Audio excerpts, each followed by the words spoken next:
The stars looked different through the observation window of Sentinel-9. Captain 1 had been staring at them for 3 hours now, watching the distant lights flicker and shimmer against the black canvas of space.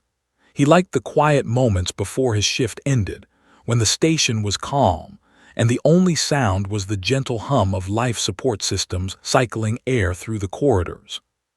That peace shattered when every alarm on the station screamed to life at once. One spun toward his command console as red warning lights flooded the bridge. His crew rushed to their stations, fingers flying across holographic displays as data streamed in faster than anyone could process. Lieutenant reached her navigation post first, her eyes going wide as she read the sensor feeds. "Captain, we have contacts.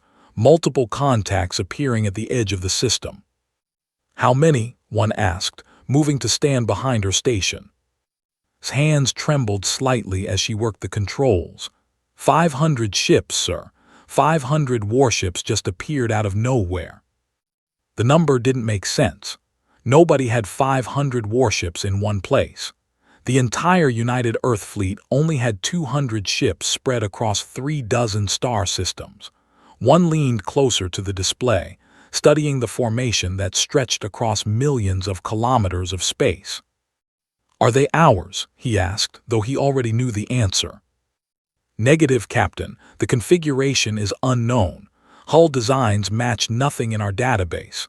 Zoomed the display on one of the massive vessels.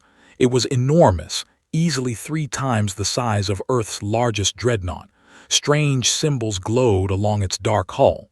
"They're not human ships, sir."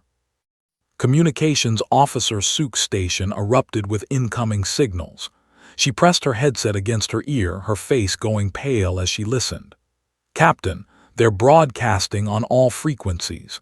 Every communication channel simultaneously, audio and visual." "Put it on the main screen."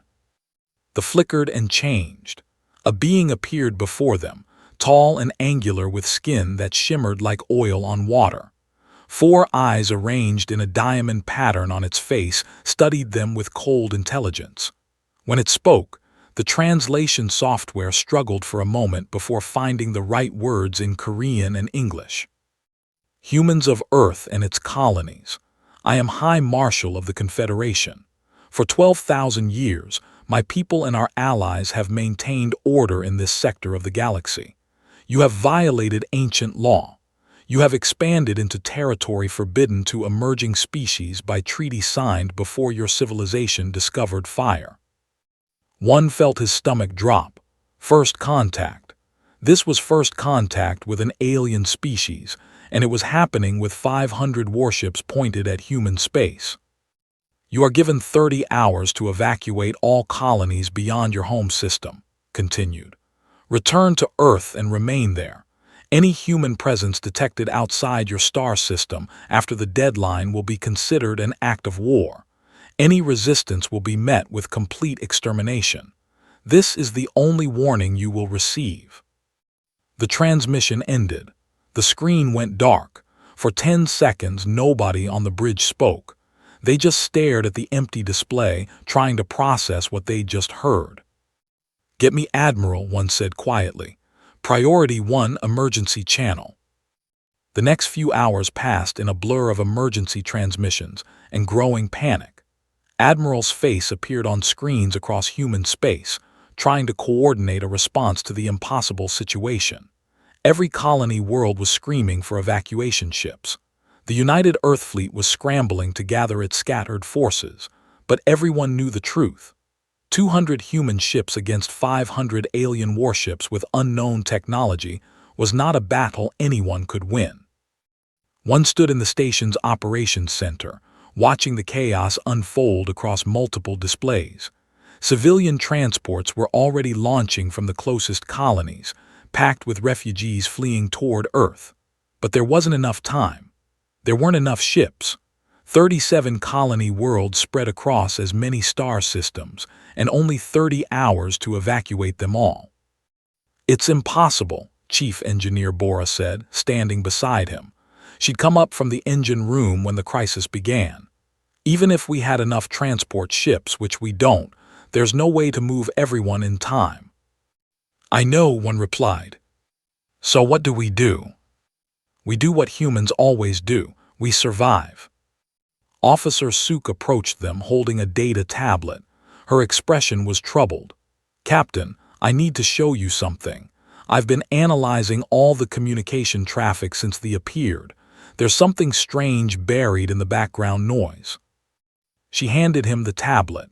On the screen, a waveform display showed various signals crisscrossing through space. One line pulsed in a steady rhythm, different from the others. What am I looking at? A distress beacon, sir. Very faint, very old. It's coming from the 7 system. One frowned. 7 is a dead system. No colonies, no stations, nothing. The star burned out 1,000,000 years ago. I know, sir. That's what makes it strange. But look at this. Suk tapped the tablet, bringing up another analysis. The beacon is using encryption protocols that don't exist yet. What do you mean? I mean the encryption algorithm won't be developed for another 50 years, according to our own timeline projections. Whoever sent this signal is using human encryption methods that haven't been invented yet. Bora leaned in to study the display. That's impossible, unless someone from the future sent it and time travel is just science fiction. Or unless someone developed the encryption independently, Suk said. But the mathematical signature is exact. This is human technology, Captain. I'd bet my career on it. One stared at the pulsing signal. Every instinct told him to stay focused on the crisis at hand. They had less than 28 hours now before the deadline expired. Admiral needed every ship in position for whatever desperate defense they could mount. Taking his light cruiser, on a wild chase to a dead system made no sense. But something about that signal bothered him. Human encryption that shouldn't exist, broadcasting from a place no human should be. How long would it take us to reach 7? He asked. Who had been listening from her station, ran quick calculations. At maximum burn, 18 hours one way. That would leave us only 10 hours before the deadline expires. We can't spare the time, Bora said. We need to be here, helping coordinate the evacuation. One looked at the tactical display showing the fleet. 500 ships just sitting there at the edge of human space, waiting, patient, confident. They knew humanity couldn't win. They knew this would end with complete surrender or complete destruction. Unless there's something in 7 that can help us, he said quietly. You can't be serious, Bora protested. We're talking about chasing a ghost signal to a dead system while our entire species faces extinction. If it's nothing, we'll know in 18 hours and race back here in time for the fight. But if it's something, if there's even a chance that signal means what Officer Suk thinks it means, then we have to investigate. He turned to face his senior staff. Young and brilliant, the best navigator in the fleet. Bora, who could keep a ship running with spare parts and determination. Suk, whose instincts about communications had saved them more than once. I'm going to 7, one said. I need volunteers for a skeleton crew. Everyone else stays here to help with evacuation coordination.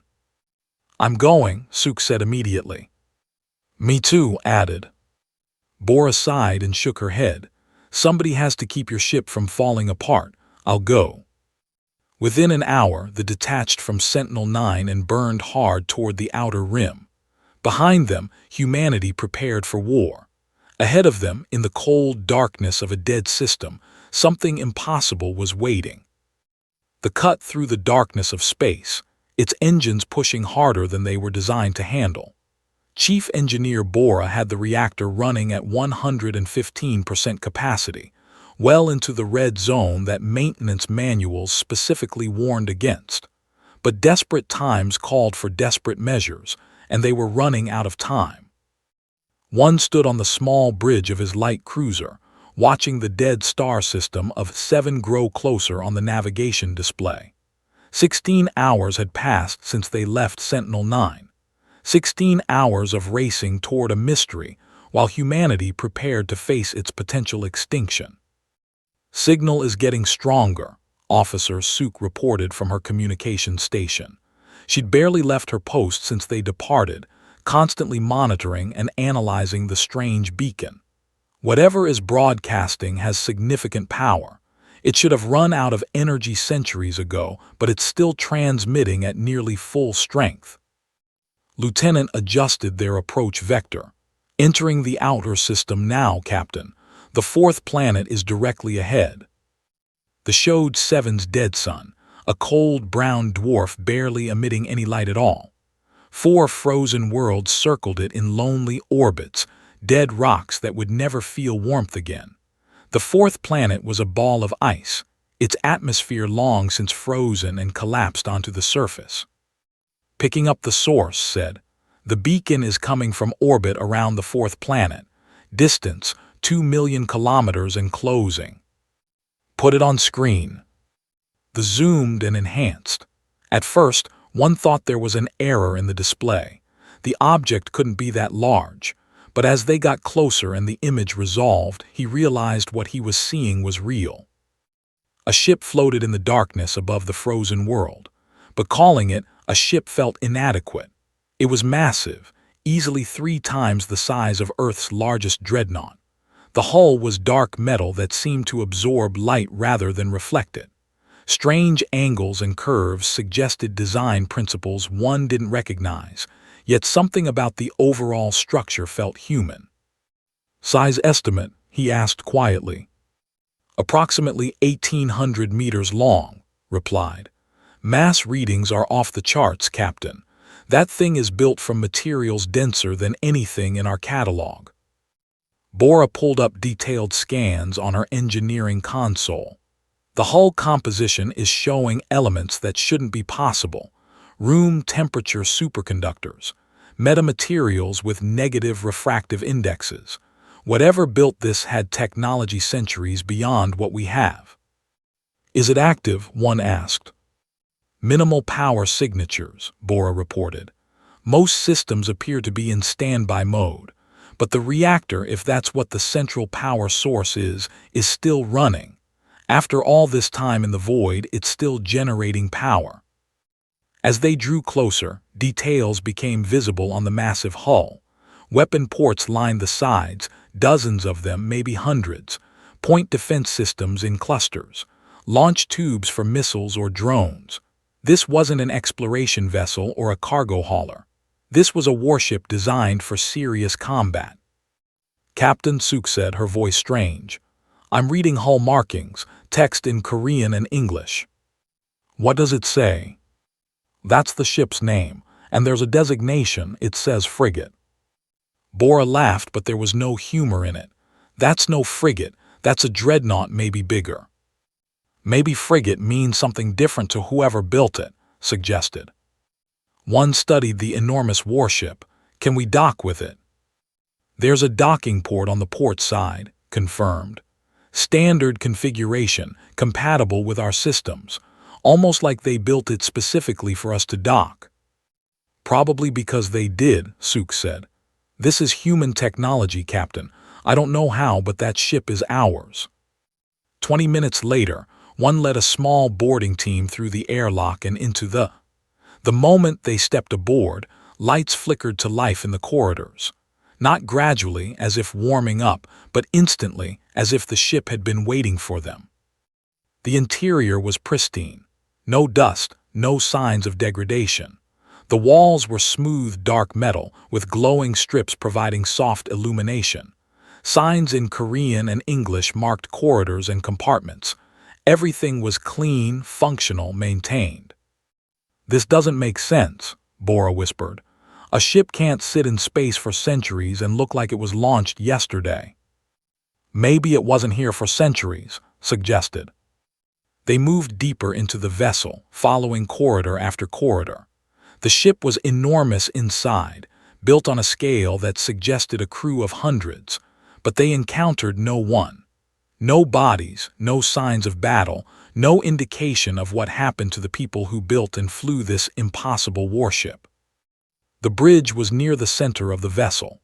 When they entered, holographic displays sprang to life, showing star charts and tactical data from battles one didn't recognize. The captain's chair sat in the middle of the room, facing a massive. Everything was sized for humans, built by humans, designed for human use. "Check the ship's logs," one ordered. Officer Suk moved to what looked like the communications station. Her fingers flew across the controls, which responded to her touch as if they'd been waiting for it.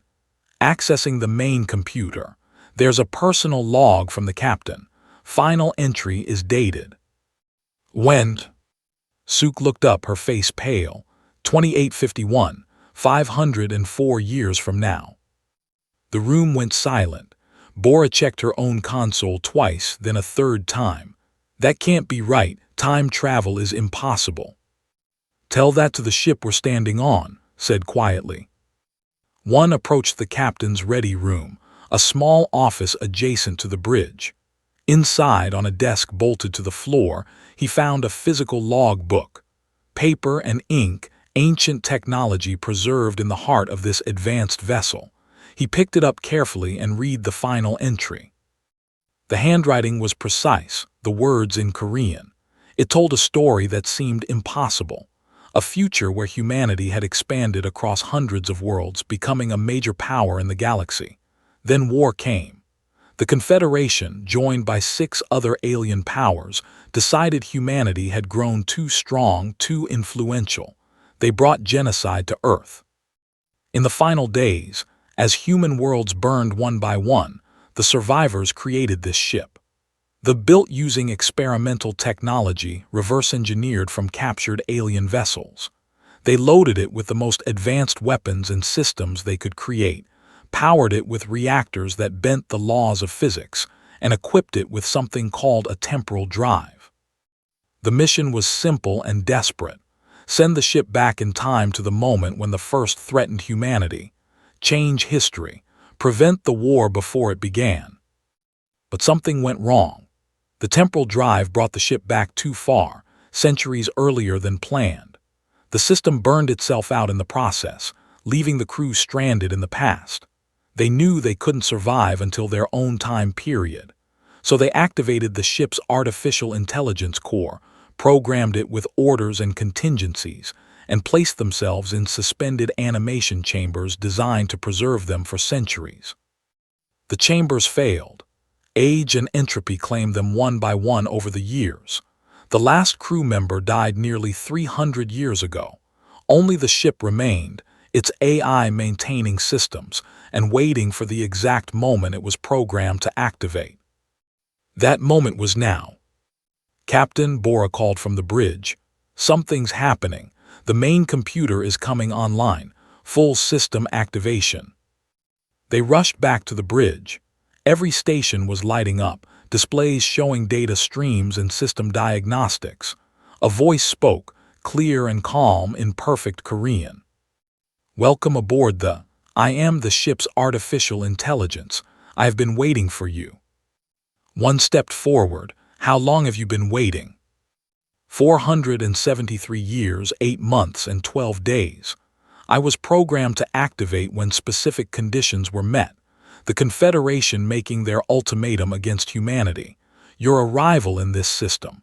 The temporal coordinates aligning. All conditions are now satisfied.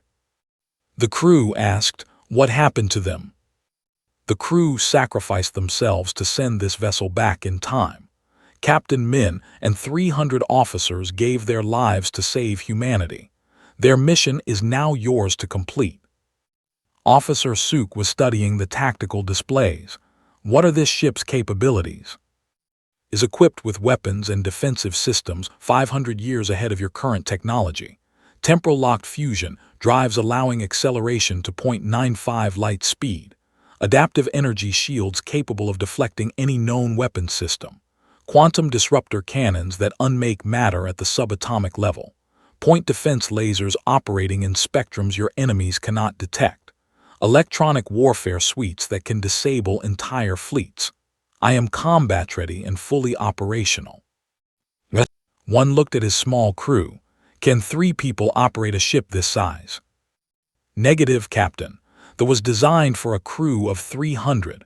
However, I can operate most systems autonomously.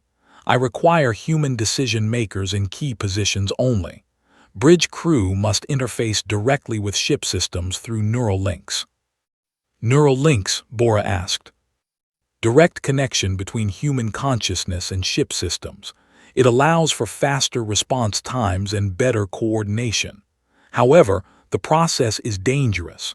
The human mind was not designed to merge with artificial intelligence. Some do not survive the connection. Others survive but are changed permanently. The implications settled over them like a heavy weight. One checked the time. 12 hours left before the deadline expired. 12 hours before 500 alien warships began destroying every human colony outside Earth's system. "How many bridge crew do we need?" he asked. "Minimum of 5 for basic combat operations. 7 would be optimal. Any volunteers must understand the risks." One activated his communicator, calling back to the "All crew, this is the captain. I need volunteers for an extremely dangerous mission. Report to this bridge." One by one they came. Not just Bora and Suk, but others from the skeleton crew. Weapons Officer Dong, Tactical Officer, Engineers Min, Jun, and Na. They stood on the bridge of an impossible ship, built by their descendants to save them from a war that hadn't happened yet. The neural interface chairs looked more like medical equipment than command stations. Each bridge position on the had been modified with technology that seemed equal parts advanced engineering and surgical precision. Thin cables ending in neural contact points hung from overhead panels, waiting to connect with human minds. His voice remained calm as it explained the procedure. The neural interface creates a direct pathway between your consciousness and the ship systems. You will not merely operate you will become part of it. Your thoughts will control targeting systems faster than any hand could move. Your instincts will guide navigation with precision no computer can match. But the human brain resists such intrusion. Pain is inevitable. Death is possible.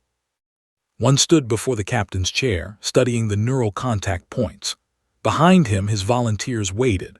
Officer Suk had her arms crossed, her jaw set with determination. Lieutenant looked nervous but steady. Bora was running calculations on a portable tablet, probably trying to determine the exact odds of survival. Weapons Officer Dong cracked his knuckles, a habit he had since joining the fleet.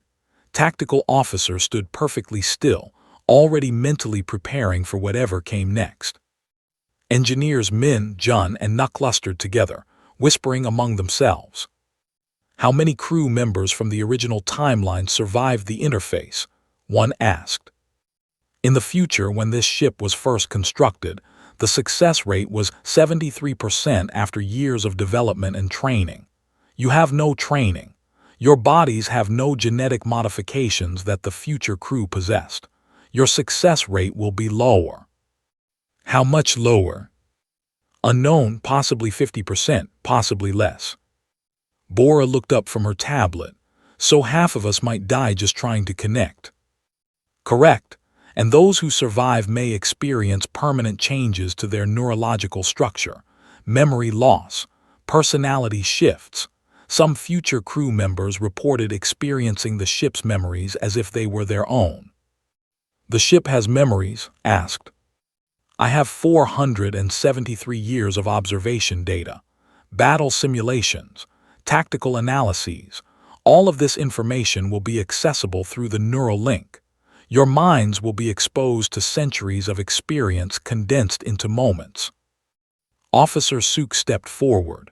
"We're running out of time for debate. The deadline is in less than 12 hours. Either we try this, or we go home and watch our species get exterminated. I volunteer to go first." "No," one said firmly. "I go first.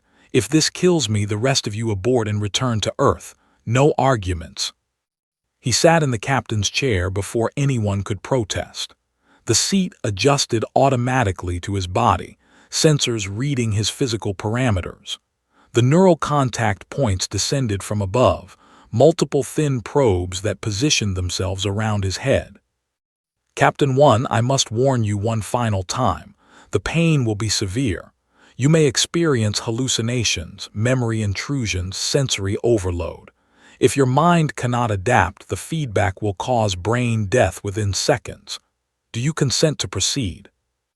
One thought about Earth, about the 37 colony worlds filled with families and children, about the 200 ships of the United Earth Fleet preparing to fight a battle they couldn't win, about Captain Min, who sent this ship back through time knowing he would die for people he would never meet. Do it. The probes touched his skull. For a microsecond, nothing happened. Then the universe exploded into his consciousness.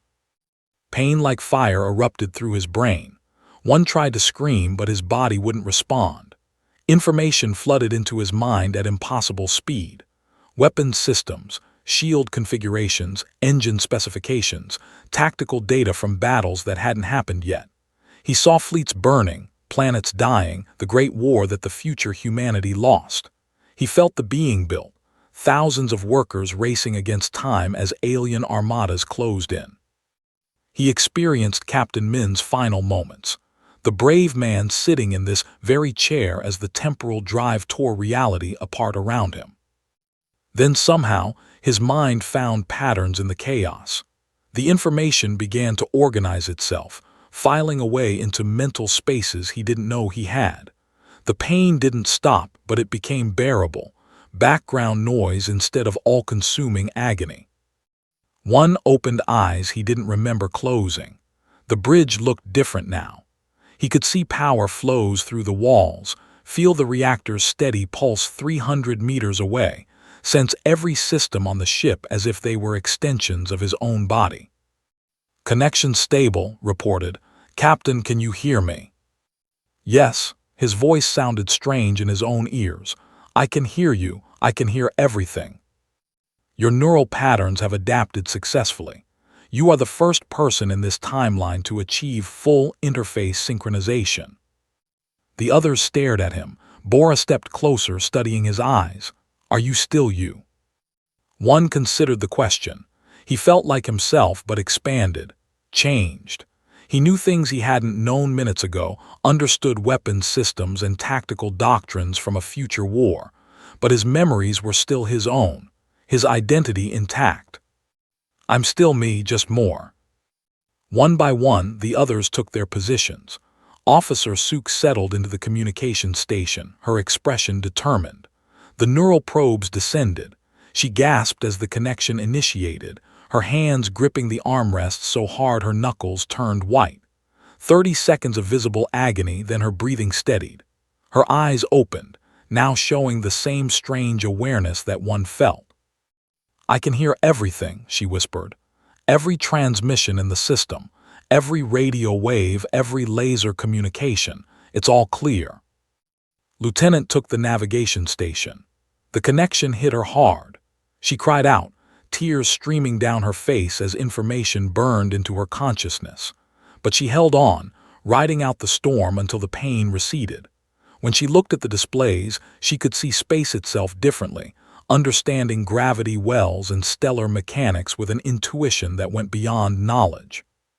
Bora moved to the engineering station. The neural probes connected. She screamed, a sound of pure agony that echoed through the bridge. Her body convulsed. For a terrible moment, one thought they'd lost her. Then she went still, breathing hard but alive. "I can feel the reactor," she said shakily. "Every system, every power conduit, it's like they're part of my body." Weapons Officer Dong took his station. The interface hit him like a hammer. Blood trickled from his nose and one almost ordered an abort. But Dong's hands found the controls, his mind adapting to the flood of targeting data and weapon specifications. He survived, gasping but functional. Tactical Officer connected smoothly, his military-trained mind adapting to the interface faster than the others. Within moments, he was processing battle scenarios and threat assessments with machine precision. Engineers Min, Jun, and No went together, supporting each other through the process. Min made it through successfully, his consciousness expanding to encompass the ship's secondary systems. Jun and Nu both connected, but the strain was too much. They collapsed simultaneously, unconscious but breathing. "They're alive," reported, "but their minds could not fully adapt. They will recover but cannot maintain the neural link." 7 crew members successfully interfaced. It would have to be enough. "All stations report status," one ordered, his voice carrying through both spoken word and direct mental connection to his crew. The responses came instantly, thoughts translated to information faster than speech. "Suk, communications at full capacity. I have access to every frequency and encryption protocol in the database. Navigation online. I can plot courses through this system that conventional computers would take hours to calculate." Bora, engineering systems responding. "The reactor is stable at 40% capacity. I can push it higher when needed." Dong, weapons armed and ready. Quantum disruptors charged. Point defense systems active. "Captain, we have enough firepower to crack a planet." Tactical analysis running. "I'm downloading 400 years of combat data. I know how to fight. I've seen their formations, their tactics, their weaknesses. None of this has happened yet, but I remember it." The words hung in the air. They all felt it now, the strange double consciousness of knowing things they'd never experienced. Memories that weren't theirs but were accessible through the interface. The future crew of the had left behind everything they knew, every battle they fought, every lesson they learned. "What's our status?" one asked. "All primary systems operational, weapons charged, shields ready, engines capable of maximum burn. The is ready for combat. However, I must advise that this vessel's continued existence creates temporal anomalies. Every moment we remain active in this timeline, we increase the risk of paradox." "What kind of risk?" "Unknown. Temporal mechanics are poorly understood even in the era this ship came from. But theory suggests that using technology from the future to change the past creates instability in causality itself." Bora pulled up data on her engineering console, her enhanced mind processing calculations at superhuman speed. "'S right. I'm detecting minor quantum fluctuations around the ship. Nothing dangerous yet, but they're growing." "How long do we have?" one asked. "Impossible to determine. Days, perhaps weeks before the effects become noticeable. Months before they become dangerous. But the more we use the ship's advanced systems, the faster the cascade will develop." One checked the chronometer. 10 hours until the deadline. 10 hours to reach Earth and make a difference. "Navigator, plot a course to Earth. Maximum speed." Enhanced mind calculated trajectories that should have required a supercomputer. Course laid in. Distance is 4.7 light-years. At maximum acceleration, we can make it in 4 hours. 4 hours, Bora said. "That's impossible. Our fastest ships need 3 days to cover that distance." "The operates on different principles," explained. "The temporal-locked fusion drives don't just push the ship forward. They create localized space-time distortions that allow for faster-than-light travel without technically exceeding light speed." One stood from his chair, feeling the ship respond to his thoughts. Through the neural link, he could sense every system humming with power. There wasn't just a vessel anymore. It was an extension of their collective will, a weapon forged in a desperate future and sent back to give humanity a fighting chance. "Take us to Earth," he ordered. "It's time to show that humanity doesn't surrender." The engines ignited with power that bent space itself. They leaped forward, accelerating at speeds that would have crushed any normal human crew. But through the neural interface, they rode the acceleration as if it were natural, their enhanced perception keeping pace with the impossible velocity.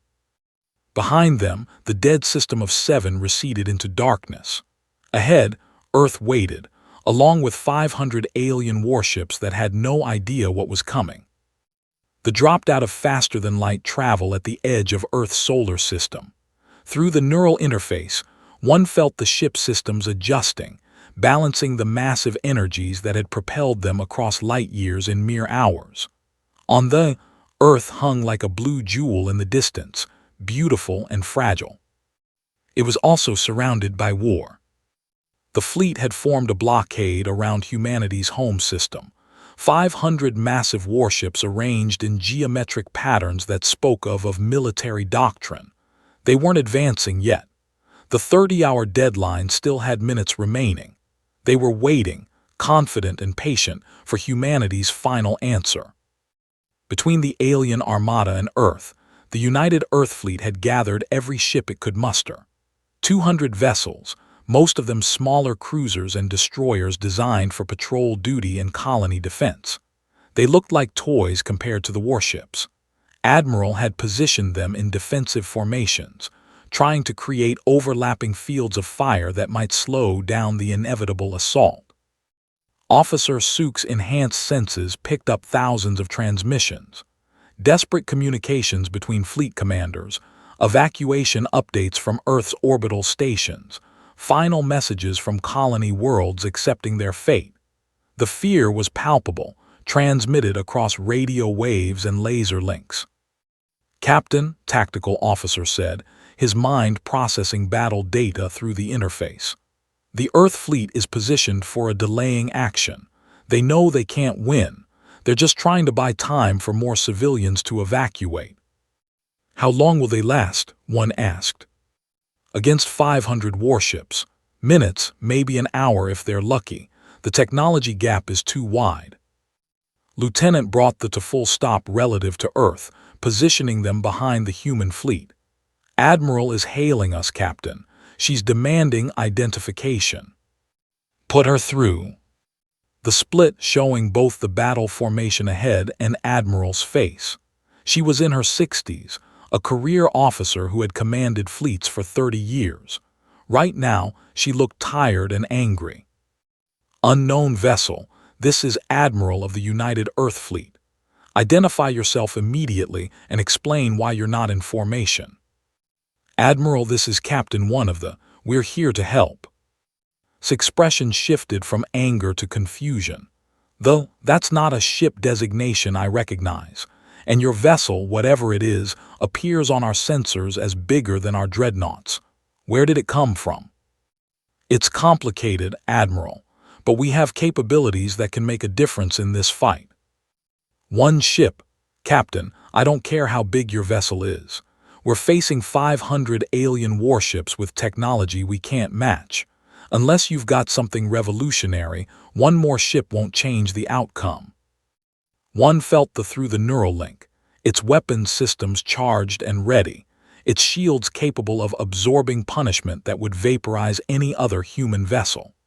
Through tactical analysis flooding through the interface, he could see the battle before it happened, playing out in hundreds of simulated scenarios based on knowledge from the future. "Admiral, trust me, just give us an opening." Something in his voice must have convinced her, studied him for a long moment, then nodded slowly. "I'll create a corridor through our formation. Whatever you're planning, make it count. We're out of time." The transmission ended. The chronometer hit 0. The 30-hour ultimatum expired. The fleet began to move. It was beautiful and terrible. 500 warships advancing in perfect coordination, their formation shifting like a living thing. They accelerated toward Earth, engines burning with energy signatures that made human reactors look like candles compared to stars. The Earth fleet opened fire first. Missiles and projectiles crossed the distance, thousands of weapons launching simultaneously. The shields absorbed them effortlessly, exotic energy barriers that neutralized kinetic and thermal threats before they could reach the hulls. Return fire came in the form of particle beams and plasma lances. The first volley tore through a dozen human cruisers, cutting them apart with surgical precision. Explosions blossomed in the void as atmosphere and fuel ignited. Escape pods launched desperately from dying ships. "Admiral is repositioning her fleet," reported, "creating the corridor she promised." "Navigator, take us through. Maximum combat speed." The surged forward, cutting through the Earth fleet formation like a knife. Human ships scattered as the massive warship passed, their sensors struggling to track something moving so fast. In seconds, they cleared the defensive line and faced the armada alone. Through the communications net, one heard Admiral's voice screaming orders, asking what he thought he was doing, demanding he fall back. He ignored it all. Through the neural interface, he was one with the ship now, thinking at machine speed, processing battlefield data faster than any human had before.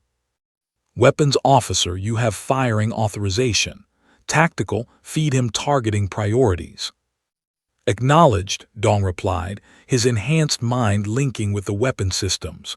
Quantum disruptors armed, selecting targets. The opened fire. The quantum disruptor cannons didn't work like normal weapons. They didn't hit targets with kinetic force or thermal energy. They simply unmade matter at the subatomic level, disrupting the quantum fields that held atoms together. Where the beams touched warships, the vessels simply ceased to exist. No explosions, no debris. Just empty space where massive alien cruisers had been moments before. 20 ships vanished in the first salvo. The alien fleet's response was immediate and overwhelming. Hundreds of weapons turned toward the, unleashing enough firepower to shatter planets. Energy beams, plasma torpedoes, kinetic missiles, weapons using principles human science didn't understand. All of it splashed harmlessly against the shields. Bora monitored the defensive systems, her enhanced consciousness feeling the shields adapt in real time. They analyzed each incoming attack, adjusted their energy configuration to counter it, and redistributed the absorbed power to strengthen weak points. Technology from 500 years in the future, refined through decades of desperate warfare. Shields holding at 98%, she reported. We can take this all day. Through navigation, the dance through space, moving with impossible agility for something so large. She plotted courses that conventional computers would need minutes to calculate, threading the ship through weapon fire and enemy formations with precision that seemed supernatural. Dong fired again. Another 15 ships unmade. Then 20 more. The quantum disruptors cycled faster than the enemy could react, each shot perfectly placed thanks to tactical predictions based on battle data from a war that hadn't happened yet. The formation began to break apart. Panic spread through their ranks. These aliens had ruled this sector of space for 12,000 years. They had fought countless wars and crushed dozens of emerging civilizations. Nothing in their experience had prepared them for this. High Marshal, watching from his flagship, understood what he was facing even if he didn't understand how. This wasn't a warship from human current technology. This was something else, something impossible. He made a decision that went against every instinct, every tactical doctrine his species had developed over. He ordered his entire fleet to focus on the single human vessel. 480 warships, all that remained of his armada after the devastating assault, converged on one target. The firepower they brought to bear was enough to sterilize continents. Space itself seemed to burn as energy weapons created a sphere of destruction around the. On the bridge, Bora watched her displays with growing concern. The shields were adapting, but the sheer volume of incoming fire was overwhelming even their advanced systems. Shield strength dropping, 80%, 75%. This reactor pushed harder, feeding more power to the defensive screens. Through the neural link, one felt the strain on the ship systems. They were firing weapons faster than the temporal-locked reactors were designed to sustain. Components were heating up, approaching critical temperatures.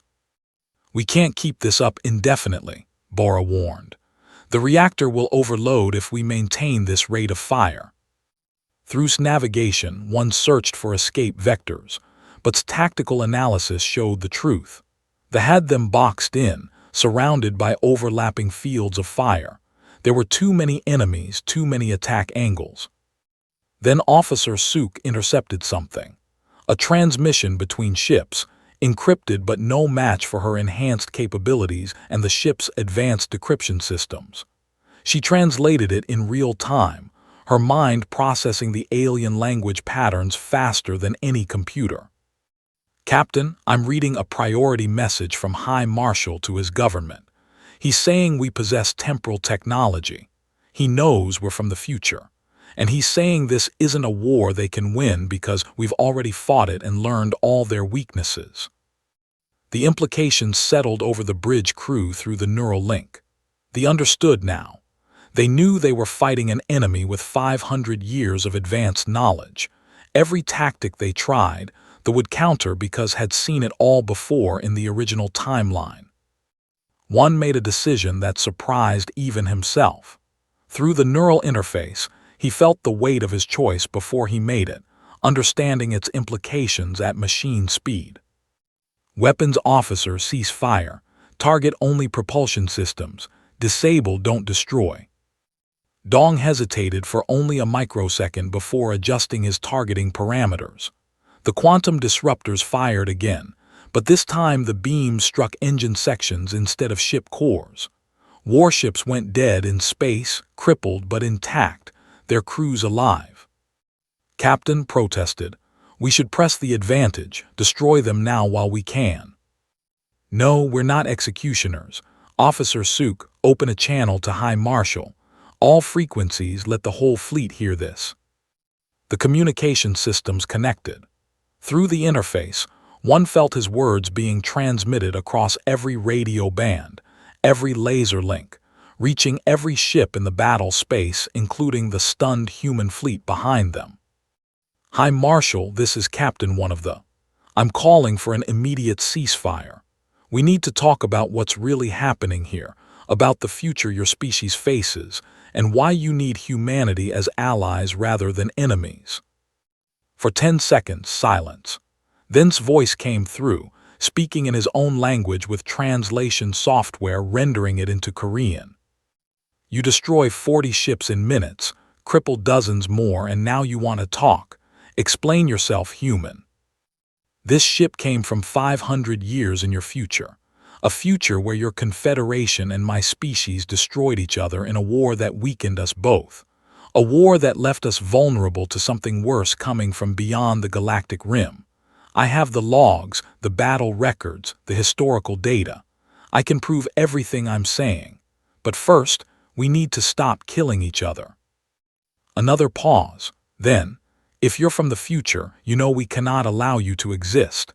Temporal technology is forbidden by laws older than your species. Those laws were written by people who didn't know what was coming. Marshal, I'm offering you a chance to see the truth. Come aboard see the evidence. Then decide if you want to continue this fight." The comm line went silent. One waited, feeling the tension through the neural link shared by his crew. Around them, both fleets held their positions, weapons armed but not firing, waiting to see what would happen next. High Marshal walked through the corridors of the like a man witnessing something impossible. His 4 eyes took in every detail of the advanced human warship, studying technology that shouldn't exist for centuries. Lieutenant escorted him, her enhanced senses monitoring his biosigns through the neural interface, making sure their guest wasn't planning any hostile actions. The alien commander was tall and angular, his skin shimmering with colors that shifted as he moved. He wore armor that looked ceremonial but probably served real defensive purposes. Despite just losing 40 ships and having his invasion force crippled, he maintained perfect dignity. This was a being who had commanded fleets for decades, who had seen hundreds of battles. Fear didn't show in his body language. "Your ship is remarkable," said his translator, rendering his words into Korean. "The power systems alone represent a leap beyond what we believed possible for your species, yet you claim this is human engineering. Developed by our descendants 500 years from now," confirmed. "After decades of war taught them how to build it." They arrived at the conference room adjacent to the bridge. Captain One waited there with Officer Suk and Chief Engineer Bora.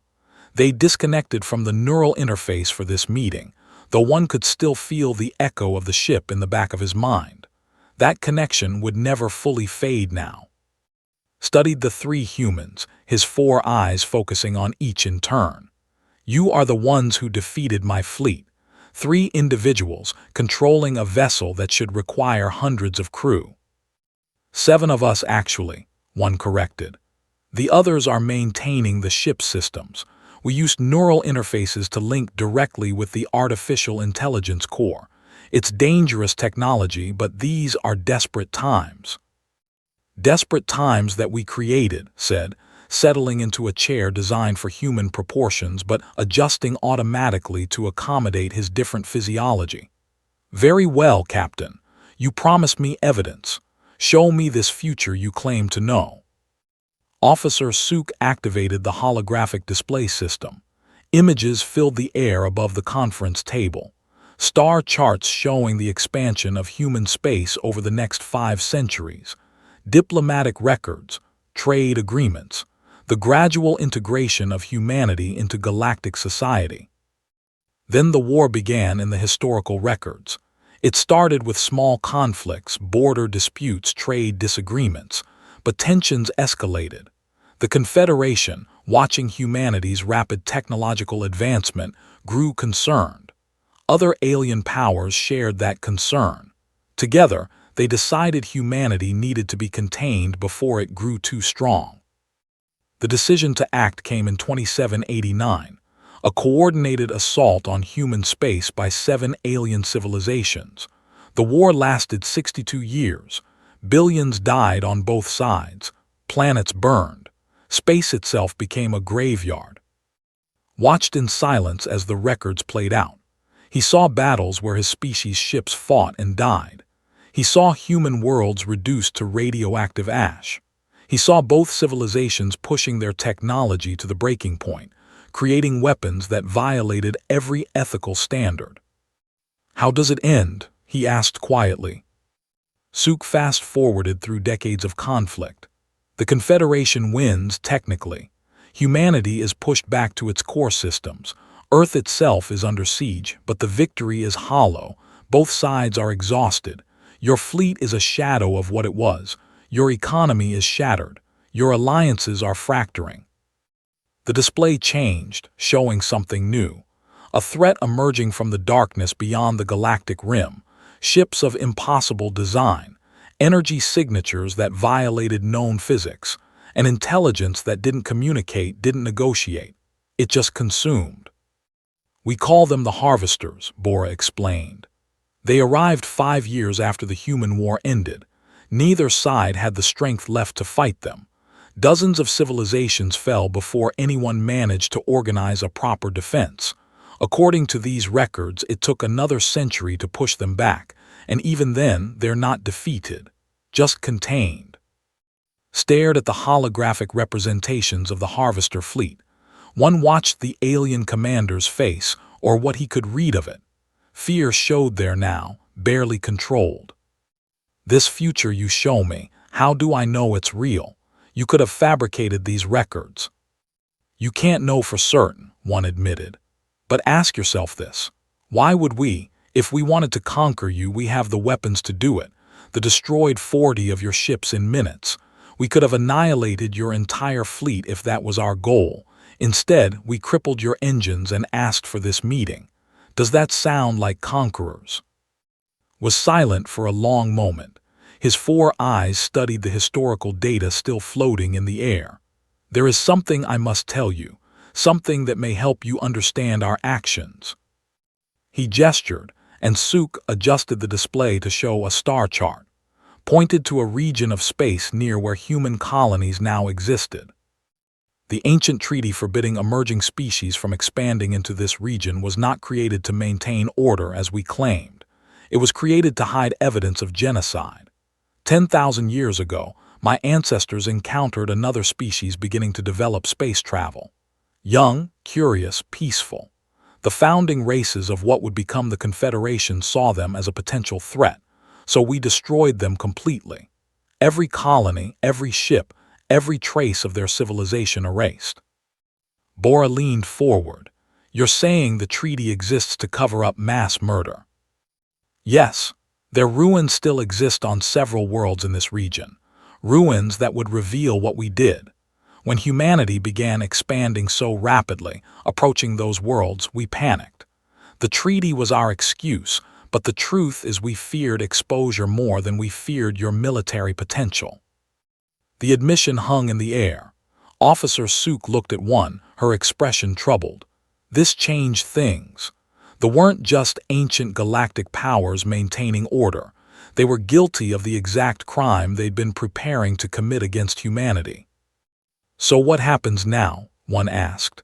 You know the truth about the future, you know what's coming. What do you do with that knowledge?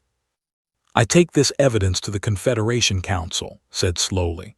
I argue for the dissolution of the treaty and for humanity's acceptance as full members of galactic society. The other powers will resist, but I am High Marshal. My word carries weight. And frankly, after witnessing what one of your ships can do, they'll listen. And in exchange, Bora asked, you share what you know about the harvesters, battle tactics, technology, anything that will help us prepare for their arrival. 5 years is not much time to build a defense, but it's better than being caught by surprise. One considered the proposal. It was more than he'd hoped for, honestly. But something bothered him, a concern that had been growing since they arrived. There's a problem. Chief Engineer, show him your analysis. Bora pulled up new data on the holographic display. Complex equations and probability matrices that showed cascading temporal anomalies spreading from the like ripples in water. The ship's continued existence creates paradoxes, she explained. Every second it stays active in this timeline, it destabilizes causality. We're already detecting minor quantum fluctuations, stars flickering between different states, asteroids appearing and disappearing. It's subtle now, but it will get worse. How much worse? Asked. Within 6 months, the temporal instability will spread across this entire sector. Within a year, it could affect the whole galaxy. Causality itself will start to break down. Time will stop being linear. Past, present, and future will blur together. The implications were staggering. One felt them through the fading echo of the neural interface. They'd won the battle, saved humanity from the threat, but at what cost? If keeping them meant destroying reality itself, what kind of victory was that? Can the ship be shut down? Asked. Placed in stasis or storage? No, Bora said. The temporal drive that brought it back created a fixed point paradox. The either exists and causes cascading damage, or it must be completely unmade.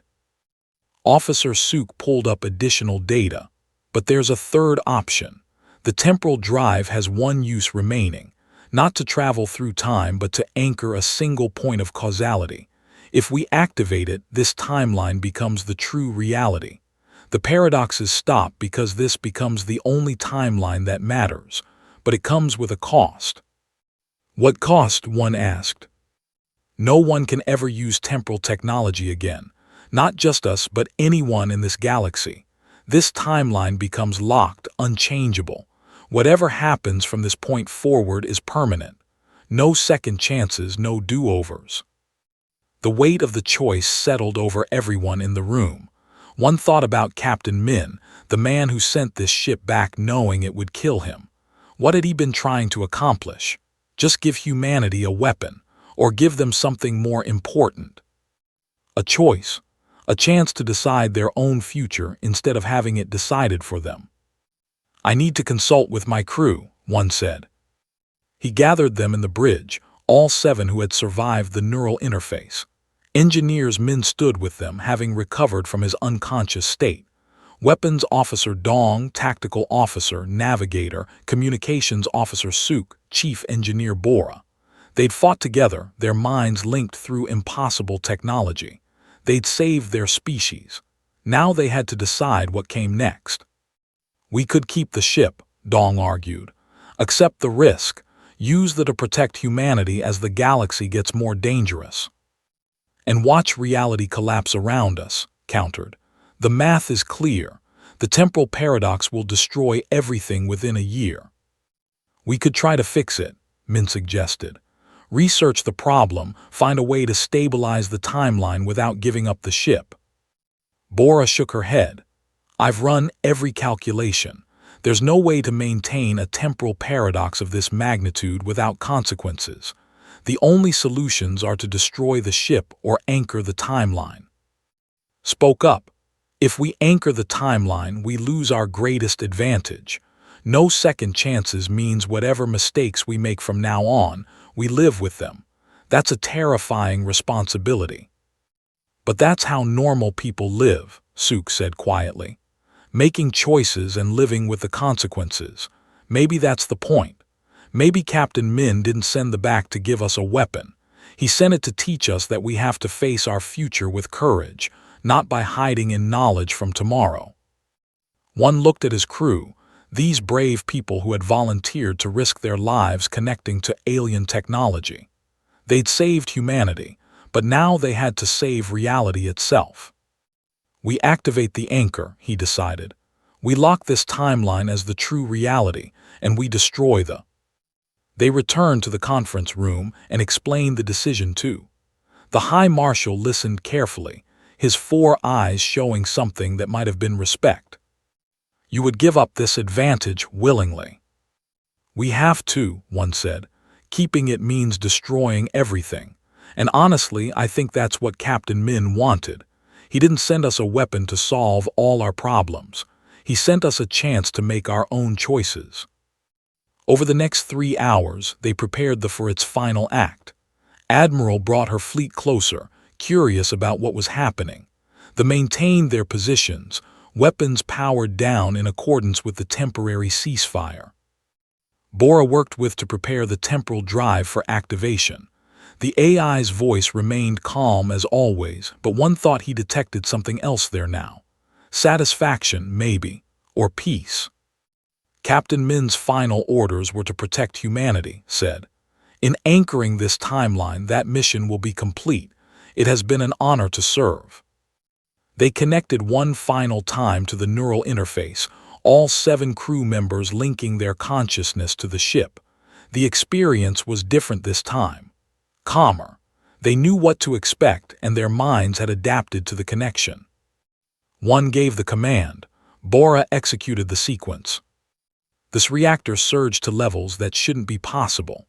The temporal drive activated, drawing power that made the ship's hull glow with impossible light. For a moment that seemed to stretch into eternity, the vessel became more than matter. It became a fixed point in space-time, an anchor around which all causality would flow from this moment forward. Through the neural interface, the crew experienced something impossible to describe. They felt every moment of the ship's existence simultaneously. The future it came from, the centuries it waited alone, the battle it fought, all of it existed as a single eternal instant. Then the moment passed. The light faded. The temporal drive burned itself out completely, having served its final purpose. The ship's advanced systems began to shut down as power drained away. The impossible materials that made up the hull started to degrade rapidly, centuries of age catching up in minutes. They disconnected from the neural interface and evacuated from the safety of their original ship. They watched as the slowly broke apart. The massive warship that had come from 500 years in the future dissolved into dust and light, fragments dispersing into space until nothing remained but memory. 3 weeks later, the Confederation Council voted to dissolve the ancient treaty. High Marshal presented formal apologies and an offer of alliance. Earth's first embassy opened on the Confederation capital world within a month. Captain 1 received a promotion to admiral that he didn't want, and a commendation he felt he didn't deserve. His crew scattered to various assignments. Officer Suk led the new Temporal Studies Division, ensuring no one would try to recreate what Captain Min's people had achieved. Engineer Bora designed humanity's next generation of starships, incorporating what she'd learned, but accepting they would never reach the heights of that impossible vessel. In his quarters on Earth, One kept one item recovered from the before it dissolved. Captain Min's logbook, the ink faded but still readable. He opened it to the final entry and read the words written by a man who had died to save people he would never meet. If you're reading this, then we succeeded. The reached you. You made the choice we couldn't. Remember us not as warriors, but as your children who loved you enough to die so you might live. Build a better future than the one we left behind. And when the darkness comes, as it will, stand together. That's how we win. Not with weapons from tomorrow, but with the courage to face tomorrow together. One closed the book carefully. Through the window, he could see Earth below, blue and beautiful. Somewhere out there, billions of humans were living their lives, unaware of how close they'd come to extinction, unaware of the sacrifice made by people 5 centuries from now to give them this chance. Human expansion resumed with guidance. New colonies flourished under the protection of the Alliance. Old enemies became firm friends, and in the deep monitoring stations at the galaxy's edge, human and alien crews worked together, watching for the first signs of the threat from beyond. When the harvesters came, and they would come, humanity would be ready. Not because they had the most powerful weapons, but because they'd learned what truly mattered. The ancient frigate had made its presence known, fought its battle, and given them the most important gift of all. A chance to choose their own future. A chance to face tomorrow not with weapons from another time, but with courage, unity, and the determination to stand together against whatever darkness awaited them in the stars.